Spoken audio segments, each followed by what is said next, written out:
ilaha illallah wahdahu la syarikalah wa asyhadu anna Muhammadan abduhu wa rasuluh la nabiyya wa la rasula ba'dah amma ba'du. Asbahna wa asbahal mulku lillah wal izzatu wal qudratu lillah. Asbahna ala fitratil Islam wa kalimatil ikhlas wa ala dini nabiyyina Muhammadin sallallahu alaihi wasallam. Allahumma anfa'na bima 'allamtana wa 'allimna ma yanfa'una wa zidna ilma. Ikhwani fiddin azakumullah, pada kesempatan pagi ini kita akan mencoba membincang terkait khazanah warisan Nabi akhir zaman. Apa itu khazanah? Kalau kita membuka kitab-kitab kamus, khazanah artinya lemari atau laci. Biasanya yang namanya laci itu ada sesuatu yang rahasia di dalamnya, lalu dikunci dengan rapi, dikunci dengan rapat. Khazanah. Warisan, turos, itu artinya peninggalan. Ya. Jadi kandungan, peninggalan, apa yang pernah terjadi dalam bentangan perjalanan Nabiullah Muhammad Sallallahu Alaihi Wasallam, Muhammad bin Abdullah, Sayyidul Anbiya wal Mursalin.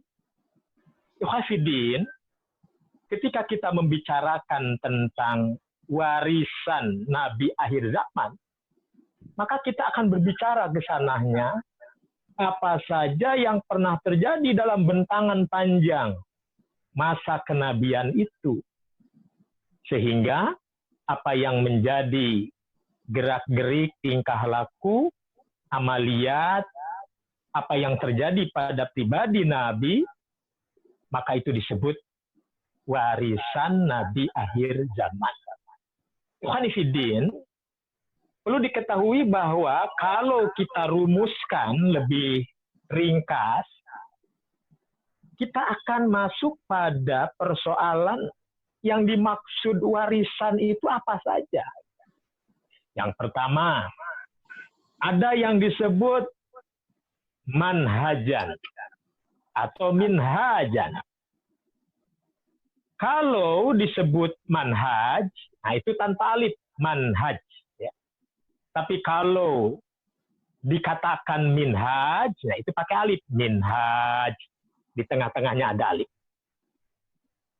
Apa arti minhaj? At-thariqah. Ya, at-thariqah atau as-sunan. Perjalanan, metode, atau cara-cara kehidupan yang pernah ditempuh oleh Nabi akhir zaman itu. Maka itu disebut minhajan. Allah Rabbuna Tabaraka wa Ta'ala pernah mengisyaratkan, mengkabarkan kepada kita, setiap nabi yang diutus Allah jadikan syir'atan wa minhajan. Ada syir'ah, ada minhaj. Nah, di situ dikatakan ada minhaj. Apa kata Ibnu Abbas, Abdullah bin Abbas radhiyallahu an? Sesuatu yang datang dalam kitabullah itulah yang disebut dengan syir'ah. Sesuatu yang datang dari Nabi, itu yang disebut dengan minhaj. Maka para ulama menyebut, kalau disebut minhajus sunnah, itu artinya cara-cara, pola-pola, tuntunan yang dibangun oleh Rasulullah Shallallahu Alaihi Wasallam. Nah, saudara-saudara, perlu kita ketahui dalam penjabaran para ulama, yang namanya minhaj itu terbagi lagi menjadi 3 bagian. Ya. Di situ ada yang namanya syariah. Di situ ada yang namanya fikih. Ya. Di situ juga ada yang namanya qanun. Syariah, fikih, qanun, di samping teologi itu sendiri, yakni akidah. Tapi karena ini lebih kepada minhaj dalam makna perilaku yang bisa diteladani. Nah, ini kita fokuskan kepada yang 3 saja. Syariah, fikih, qanun. Apa itu syariah? Kata Imam Ibnu Mandur dalam kitab yang sangat populer, ya, Lisanul Arab. Nah, ini kitab yang banyak dirujuk oleh ulama dunia. Syariah itu asal makna oase, mata air. Jadi ketika orang berkumpul di mata air, tidak semata-mata berkumpul, di situ ada kehidupan, sumber kehidupan. Maka dikatakan syariah itu adalah sumber dalil, sumber hukum, pegangan hidup. Nah, itu syariah namanya. Syariah dalam bahasa hukum itulah dalil-dalil hukum. Bagaimana memahami dalil hukum? Nah, ini penting untuk kita cermati. Dari pemahaman terhadap dalil hukum, melahirkan pandangan-pandangan ahli ilmu. Pandangan-pandangan ahli ilmu melahirkan madzhab, madhab ilmu yang menjelaskan terkait dalil-dalil itu. Maka syariah dikatakan sebagai sumber hukum, dan fikih itu disebut pandangan hukum. Al-fiqhu lugatan al-fahmu. Yang disebut fikih adalah paham. Artinya paham ahli ilmu terhadap dalil-dalil hukum. Tuhani fiddin azakumullah. Kenyataannya, tidak semudah membalikan telapak tangan ketika fikih ingin diterapkan di dalam kehidupan yang lebih real. Nah, tentu banyak muskilat, banyak kodoya, banyak persoalan di situ. Nah, terlebih dalam masalah-masalah yang sifatnya komunal, masalah yang melibatkan publik yang lebih luas. Nah, ini kadang-kadang kita dihadapkan dengan persoalan. Maka fikih harus diatur sedemikian rupa, ada yang menjadi wasit fikih, agar lalu lintas pemikiran fikih tidak menjadi liar. Nah, aturan yang mengawal fikih supaya duduk itu disebut qanun. Nah, biasa qanun itu, kalau dalam bahasa jamiah ada istilah qanun, ya. Qanun asasi, qanun dakhili. Nah, yang lebih luas, qanun itu adalah sebuah aturan, regulasi yang dibuat oleh ulil amri, begitu. Contoh yang paling konkret di hadapan kita nih hari ini, cara menentukan tanggal 1 Syawal atau cara menentukan awal Syawal atau awal Ramadan, kan seperti itu, ya, seperti itu. Dalilnya sama, sumu li ru'yatihi wa aftiru li ru'yatihi. Dalilnya sama, siapapun mazhabnya dalilnya tetap itu. Tapi ketika ahli ilmu memandang dalil menjadi beda-beda, kesimpulannya, istimbatnya menjadi beda-beda. Nah, di sini kita bisa menentukan mana yang disebut dengan syariah, mana yang disebut dengan fikih. Ternyata fikih pun tidak mudah begitu saja diterapkan. Maka lahir apa yang disebut dengan ahlu ru'yah. Dia berpegang kepada mata telanjang. Atau lahir ahlul hisab. Dia menentukan berdasarkan hitungan. Dua-duanya bukan persoalan yang harus dibenturkan. Tetapi bagaimana mendamaikan antara ru'yat dengan hisab itu. Nah, kemudian ahlu ru'yat juga tidak titik sampai di situ. Maka muncul lagi perdebatan baru. Berapa derajat hilal bisa dilihat? Tuh. Jadi fikih baru lagi. Demikian pula ahlul hisab. Apakah setiap yang dihitung dan ditentukan hilal itu sudah wujud?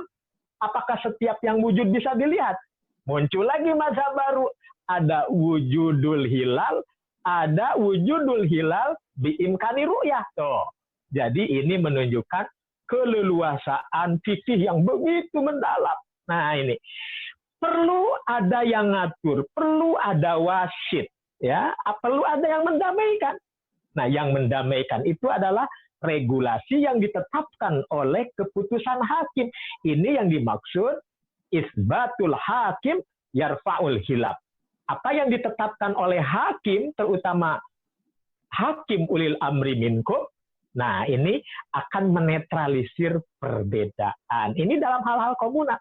Maka dengan demikian, sifat saling menghargai, saling menghormati, bukan siapa menang, siapa kalah, tetapi bagaimana dalil-dalil itu tidak porak-poranda begitu saja, jalan pikiran bisa didamaikan di atas kesepakatan. Mengapa? Kalau tidak demikian, tidak mungkin bisa terjadi ketentraman di dalam menunaikan apa yang disebut dengan ibadah. Ketika sudah diputuskan dan masih ada persoalan yang mungkin belum bisa diselesaikan secara optimal, itu sesuatu yang wajar. Paling tidak, ikhtiar ilmiah sudah dilakukan dan memberikan pencerdasan edukasi kepada masyarakat, kepada kaum muslimin, sehingga muslimin itu terbiasa dengan tercerahkan, bukan terbiasa dengan terdoktrin dengan keputusan. Nah, ini yang pertama, warisan ini. Warisan Nabi akhir zaman, dari Nabi ke sahabat, Nabi meninggal, para sahabat juga sama mengalami hal yang serupa. Maka kenapa ada ijma? Kan begitu. Ya? Nah, setelah sahabat tidak ada, masuk pada era tabi'in, terus tabi'ut tabi'in, sampai ke kita. 14 abad yang lalu kita ditinggalkan oleh Nabi. Banyak sekali muskilat, banyak sekali qadaya yang perlu kita dudukkan. Tentu ini tidak semudah membalikan telapak tangan. Maka kaedah ijma pun berubah-ubah. Kalau dulu Imam Ahmad menyatakan, al-ijma'u innama huwa ijma'u sahabat. Tidak ada ijma' kecuali ijma' sahabat. Manidda al-ijma' ba'da sahabat, fahuwa kadzab. Siapa yang menyatakan ada ijma' setelah ijma' sahabat, berdusta dia. Tuh. Ya. Tapi kalau sekarang, persoalan makin tambah, harus ada yang menjadi keputusan, yang menjadi hakim untuk menetralisir berbagai perbedaan komunal yang semakin banyak. Oleh karena itu, para ulama fuqaha memberikan persyaratan universal. Apa itu persyaratan universal? Persyaratan yang bisa diakui oleh semua kalangan. Apa? Yang diijma'kan benar-benar syai'un syarroha. Sesuatu yang jelas, sesuatu yang orang semua sepakat. Kalau itu salah, kalau itu benar. Nah, contohnya apa? Kita sepakat di dunia manapun, sepakat bahwa di dunia manapun akan sepakat, Al-Quran menyatakan Muhammad Shallallahu Alaihi Wasallam adalah Nabi akhir zaman. Ketika muncul ada pandangan ada Nabi setelah Nabi Muhammad, wah itu sepakat kesesatannya. Maka Rabithah Al-Alam Al-Islami, komisi ulamanya memfatwakan siapa yang mengakui ada Nabi setelah Nabi Muhammad sebagai Rasul terakhir, kufrun. Nah, itu adalah kekufuran. Nah, kekufuran itu merupakan ijma yang terjadi di abad ini. Tidak harus lagi kembali menengok masa sahabat. Ini keputusan hari ini yang memang umat Islam semua sepakat. Kiblat kaum muslimin adanya di mana? Di Mekah. Kalau ada yang mengakui ada kiblat tandingan di Karbala, nah ini apa jadinya? Nah ini keluar dari ijma, kesepakatan yang memang itu harus dipegang teguh. Nah dalam hal-hal ijma ini memang harus soroha. Maka definisinya pun memang sedikit berubah. Kesepakatan ahli ilmu di setiap zaman. Nah, bagaimana bisa bersepakat kalau tidak ada wasitnya?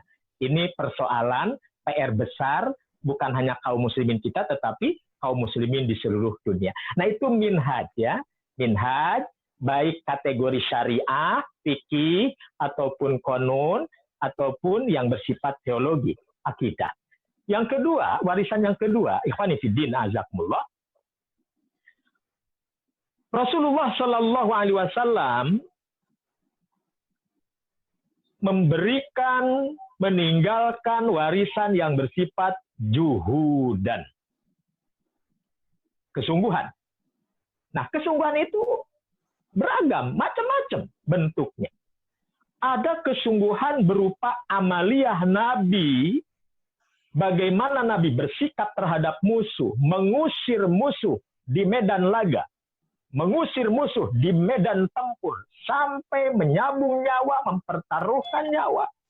Syahid fisabilillah bagi para sahabat, tabi'in, dan generasi berikutnya. Amaliyah semacam ini, kesungguhan semacam ini, terminologi ilahiyah, Quran, Sunnah, menyebutnya jihad. Dan bersifat jihad. Orang yang melakukannya mujahid. Ada lagi kesungguhan yang lain. Ini juga warisan. Kesungguhan mereka orang-orang yang menuntut ilmu. Kesungguhan para ulama ahli ilmu dalam melahirkan sebuah putusan hukum. Nah, ini bukan main-main. Perlu waktu, ya, perlu ada waktu baca kitab, baca buku, menelaah, mengoreksi. Habis waktu. Oleh karena itu di negara-negara maju, lembaga-lembaga buhus dan fatwa itu serius, ya. Jadi serius dikawal. Nah, mereka kehidupannya begitu sangat dijamin. Kenapa? Karena di situ ada kesungguhan yang memang tidak boleh dia berpikir yang bisa jadi kabur, tetapi dia betul-betul apa artinya dijunjung tinggi sebagai ahli ilmu. Nah, oleh karena itu saudara-saudara, kesungguhan ahli ilmu dalam menyampaikan, melahirkan sebuah putusan hukum, istimbat hukum, amaliyah tersebut disebut dengan ijtihad. Yang melakukannya disebut mujtahid. Karena itu definisi para ulama, apa itu ijtihad? Istiprogul wus'i fi naili hukmin syar'in bitorikil istimbati minal kitabi was sunnah. Bagaimana seseorang mencurahkan pikirannya, mengerahkan kemampuan berpikirnya dalam menyimpulkan hukum syara, hukum agama yang terambil dari kitabullah dan sunnah Nabi Shallallahu Alaihi Wasallam. Nah, ini adalah warisan yang kedua dari warisan kesungguhan. Nah, nanti mujtahid bertingkat-tingkat, ya. Ada mujtahid mustakil, betul-betul mandiri. Dia mencari data sendiri, mengoreksi sendiri, ya, sampai berwujud menjadi satu kitab yang menjadi pegangan, sampai menjadi sebuah kesimpulan hukum yang dirujuk. Nah, ini adalah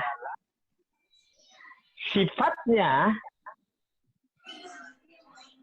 ijtihad. Ya. Maka orang yang melakukan ijtihad semacam ini, sekali berimam madhab, Imam Abu Hanifah, Imam Malik, Imam Syafi'i, Imam Ahmad bin Hanbal. Nah, ini kategori mustakil. Ya. Kategori mustakil. Di bawah mustakil ada mutlak goir mustakil.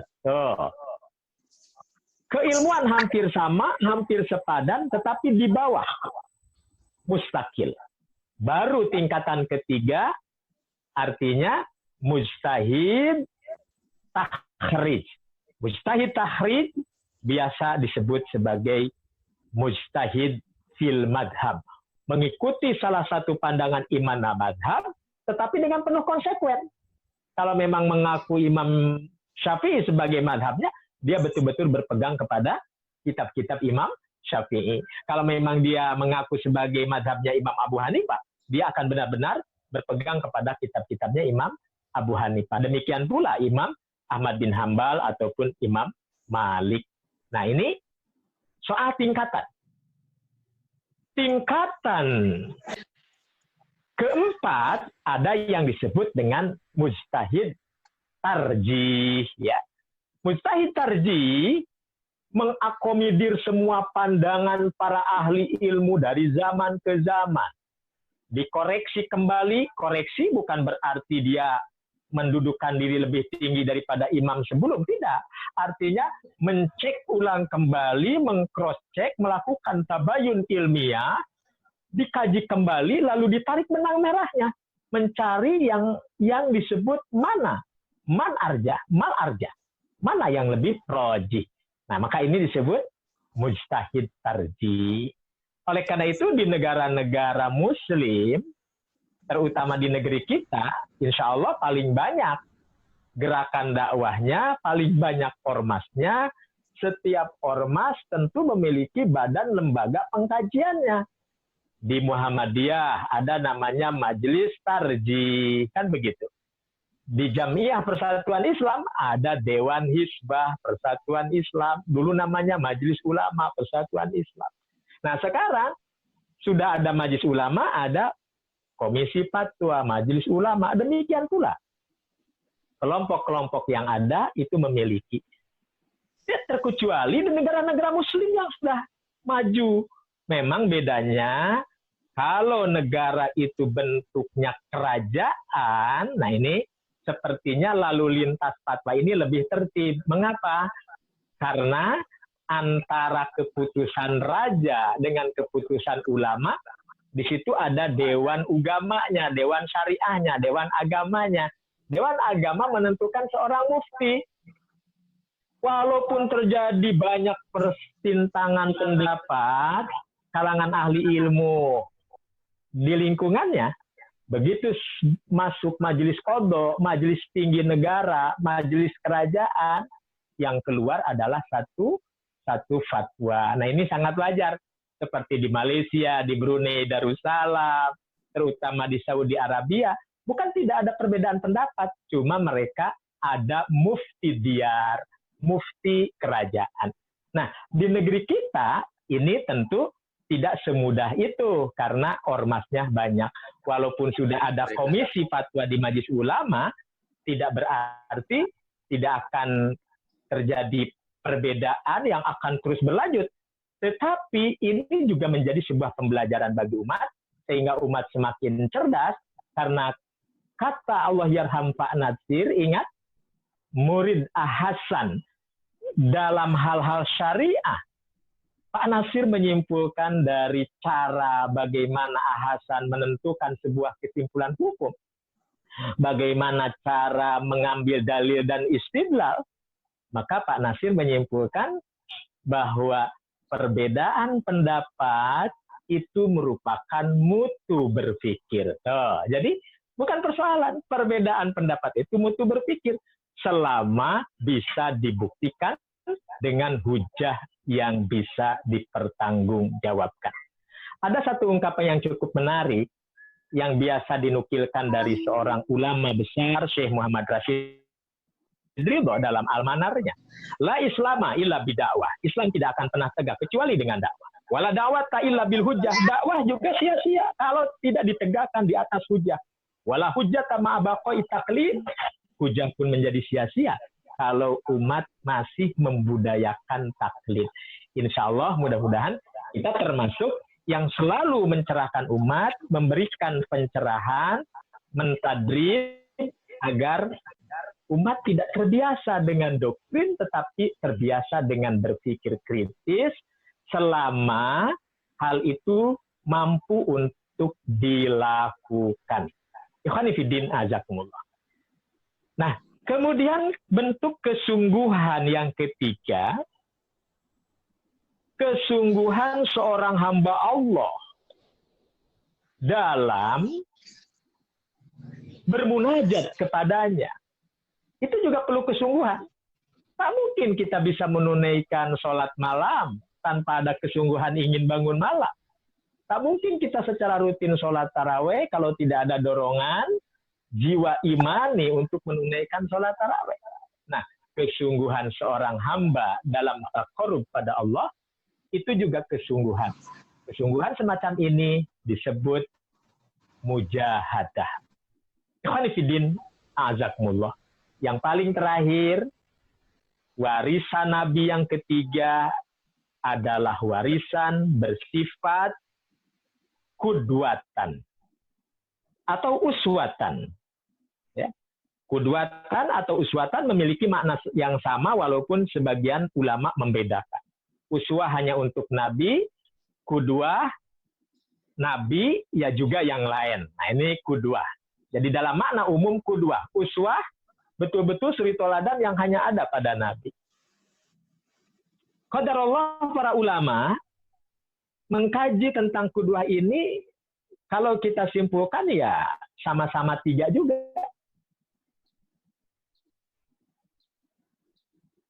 Dan kita sudah sama banyak mempelajari para asatidz ya. Ada yang disebut kurbah. Ini. Ada yang disebut to'ah. Ada yang disebut dengan jibiliyah. Kurbah keteladanan terhadap pribadi Nabi dalam hal-hal yang bersifat ubudiyah, ibadah. Bagaimana sholat Nabi, ada sifat sholat Nabi. Bagaimana saum Nabi, ada sifat saum Nabi. Bagaimana haji umroh Nabi, ada sifat haji umroh Nabi. Shollu kama ra'aitumuni usolli khudu anni manasikakum. Nah ini kurbah. Kurbah. Jadi kurbah lebih kepada ibadah mahdhah. Kemudian yang kedua ada keteladanan yang keteladanan itu lebih kepada kecintaan, kepatuhan, ketaatan terhadap Nabi sebagai orang mulia. Yang apabila orang menyelisihinya, dia tidak berdosa, namun dia tidak memiliki keutamaan. Nah, contoh, pagi ini kita sama-sama berpakaian, pakaian kita beda-beda. Ya. Ada yang pakai gamis putih, Pak Haji pakai gamis oranye, nah saya pakai koko setelan merah bata gitu ya. Nah, ini hal-hal yang sifatnya duniawiyat, ya, duniawiyat. Tapi kalau Pak Haji, Ustadz Abu Alifah, betul-betul mencanangkan dalam dirinya, saya mau memakai pakaian menurut pakaian yang biasa Nabi pakai. Sampai-sampai Abu Alifah menghususkan diri ada pakaian putih, gamis putih yang Abu Alifah pakai. Nah, saya pikir ini termasuk to'ah. Kalaupun dilanggar tidak jadi dosa, tapi kalau ditunaikan dengan penuh kecintaan, nah itu to'ah. Nah ini, to'ah, hal-hal yang sifatnya keseharian, yang apabila ditunaikan memang itu adalah keutamaan. Dan yang paling terakhir adalah warisan keteladanan yang bersifat jibiliyah, hal-hal yang manusiawi. Kita sering bersedih hati ketika tertimpa musibah. Apa Nabi juga tidak bersedih? Nabi juga bersedih. Kita senang ketika mendapatkan anugerah. Apakah Nabi juga senang? Nabi juga senang. Demikian pula kita kadang terbakar rasa cemburu dengan sesuatu yang membuat kita cemburu. Apakah Nabi tidak cemburu? Nabi juga cemburu. Nah, sedih, lapar, menangis, gembira, cemburu, itu jibiliyah. Hal-hal manusiawi yang bukan hanya terjadi pada diri kita, tapi terjadi pula pada junjungan kita, Nabi akhir zaman Muhammad Sallallahu Alaihi Wasallam. Tetapi ketika sudah jadi Nabi, sudah jadi Rasul, maka ketika beliau mengamalkan sesuatu amalan harian, menjadi teladan. Dulu sebelum jadi Nabi, jadi Rasul, Nabi bersedih, pernah bersedih. Apalagi beliau anak yatim. Tapi setelah jadi Nabi, jadi Rasul, kesedihan Nabi seperti apa jadi teladan. Nah, ini semua menunjukkan kepada kita kekayaan khazanah peradaban yang begitu tinggi nilainya sehingga menjelma menjadi sebuah kehidupan. Nah, kehidupan yang dihadirkan kembali dalam kekinian menjadi sebuah budaya, sakofah, atau peradaban, atau yang disebut dengan hadoroh. Oleh karena itu, ikhwani fillah azakumullah, dengan kajian singkat, Hazanah warisan Nabi akhir zaman ini, mudah-mudahan kita termasuk orang-orang yang bisa mengambil manfaat dari perjalanan Nabi akhir zaman. Begitu sangat lengkapnya, sampai-sampai Profesor Dr. Abdul Wahab Khalaf menguraikan seperti apa ahdun nubuwah, seperti apa ahdul khilafah, seperti apa ahdul tadwin, zaman pembukuan, seperti apa zaman tabi'in, tabi'ut tabi'in. Nah, kita pada posisi mana ini? Di situ diterangkan, beliau menyebut ada yang disebut ahlut taklid. Nah, jadi ada dalam bahasa tasyri ada yang disebut ahlut taklid.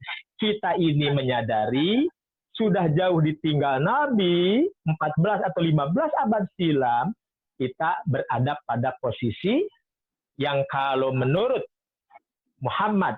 Profesor Dr. Abdul Wahab Khalaf, kita ini masuk pada era terakhir. Nah, cuma yang kita ikuti harus benar.